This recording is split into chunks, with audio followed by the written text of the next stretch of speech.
Hello, everyone. Welcome to Lifeline Ups. Imagine standing at a crossroads.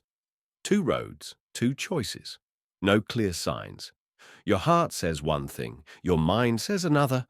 Sound familiar? Now think about this. Every big change in life, good or bad, started with a single decision. Getting married, quitting a job, saying yes, saying no. But here's the catch. Most of us struggle when it's time to decide. We overthink. We hesitate. We worry, what if I choose wrong? Today, we're fixing that. You'll learn how to make better choices, faster, and with more confidence. Why decision-making matters in everyday life? Every single day, you're making decisions. From what to eat, to whether to stay in a relationship, to which job to take. Some choices are small, like picking a shirt. Others are huge, like moving to another country. But when you can't decide, life gets stuck. You feel anxious, frustrated, or lost. Good decisions don't guarantee a perfect life, but they help you move forward with peace of mind. Decision-making isn't just a personality trait. It's a skill. A skill backed by psychology, neuroscience, and ancient wisdom. And like any skill, it can be learned. What holds us back from making decisions? Let's talk about 3 common roadblocks. 1. Fear of failure. We're afraid of making the wrong choice because we fear failing. But here's a reframe. No decision is truly final. Every choice teaches you something. 2. Analysis. Paralysis. When you have too many options, your brain short-circuits. Studies show that too much choice reduces satisfaction and leads to indecision. 3rd, perfectionism. You want to make the perfect decision, but perfection is a myth. The goal isn't perfection, it's progress. How your brain makes choices. Simple science. 1. The brain's decision system. Prefrontal cortex, rational thinking. Amygdala, emotional responses. Basal ganglia, habitual choices. Your brain juggles emotion, logic, and habit when making decisions.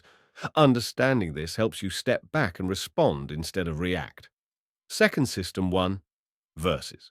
System 2, thinking. Daniel Kahneman. System 1, fast, instinctive thinking. The brain's automatic, quick, and emotional response system.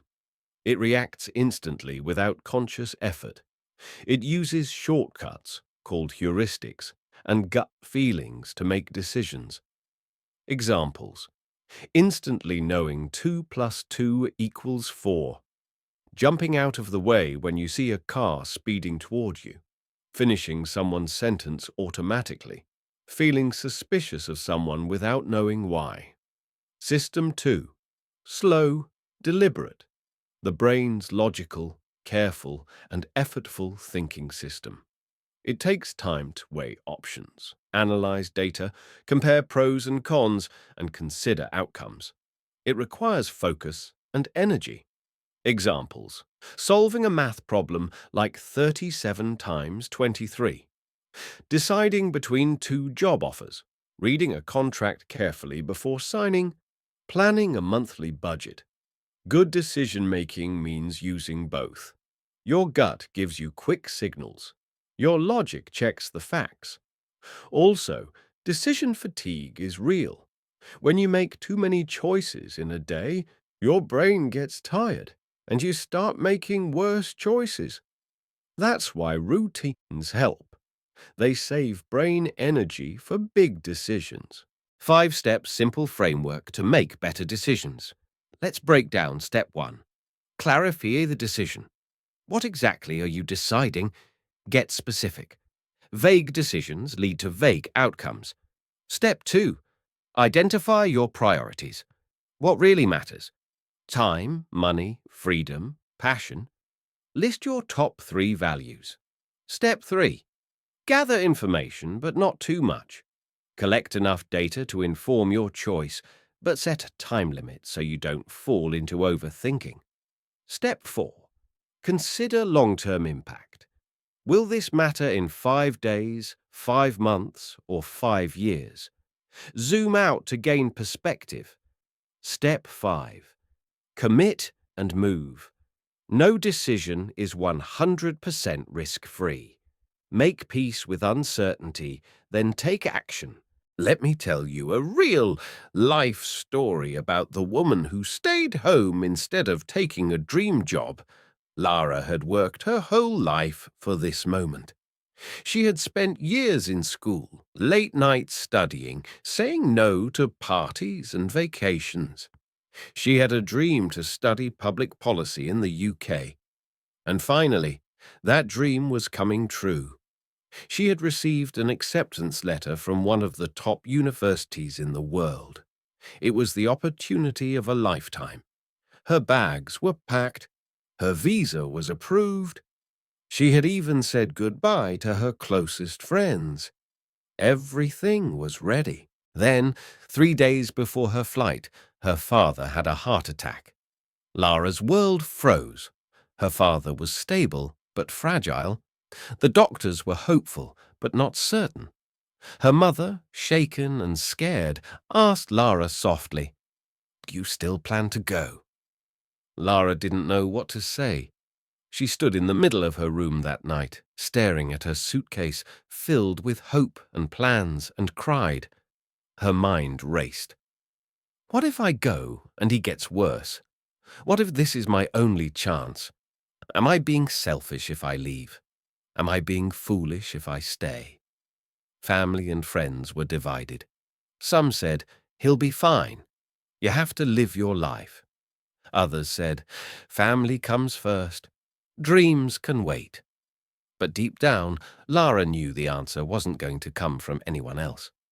She sat in silence that night and asked herself one simple question.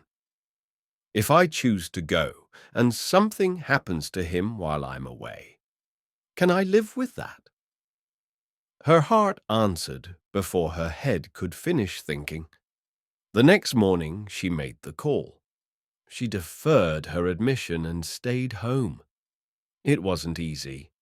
She watched classmates post airport selfies and campus photos. Some people even called her foolish, throwing away her future. But during that time, something unexpected happened. She started freelancing online while caring for her father. She learned how to build a website, how to market herself, how to write content for businesses. Slowly, her skills grew, and so did her income. 6 months later, her father recovered well. Lara had built a small freelance business. 1 year later, she no longer needed to go abroad. She was running her own online agency, helping companies with communication and branding. And most of all, she had no regrets. She made that decision out of love. It wasn't the easy path, but it was the right one for her. So that the right decision isn't always the loudest, flashiest, or most praised. Sometimes it's quiet. Sometimes it's deeply personal. But when a choice aligns with your values and your heart, it often leads you to a version of success that no one else could see coming. Tools to strengthen your decision muscle. Number 1. The 10-10-10 Rule by Susie Welch. Ask, how will I feel about this in 10 minutes, 10 months, and 10 years?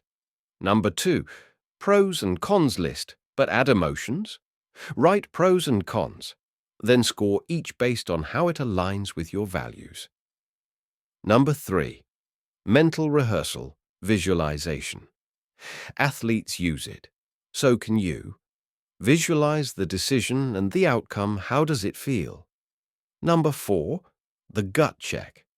Your intuition is often your subconscious connecting patterns faster than your conscious mind. Trust it, but verify it. Build the habit of confident choices. Start with small decisions. What to eat, What to wear? Be quick. Set time limits. Give yourself 15 minutes to decide, then move on. Review your choices weekly. What went well? What didn't? Forgive bad decisions. Every choice teaches something. Confidence comes from action, not perfection. Finally, the truth is, no one has all the answers. Life is full of unknowns, but if you learn to trust your values, listen to both your heart and head, and take small steps, you'll get stronger with every choice. So next time you're stuck, pause, breathe, and choose the path that feels right in your gut. Your life is built decision by decision. You're more capable than you think. So decide carefully and choose confidently. Like, share, and subscribe if this helped you. Comment below. What big decision are you facing right now? Thanks for watching.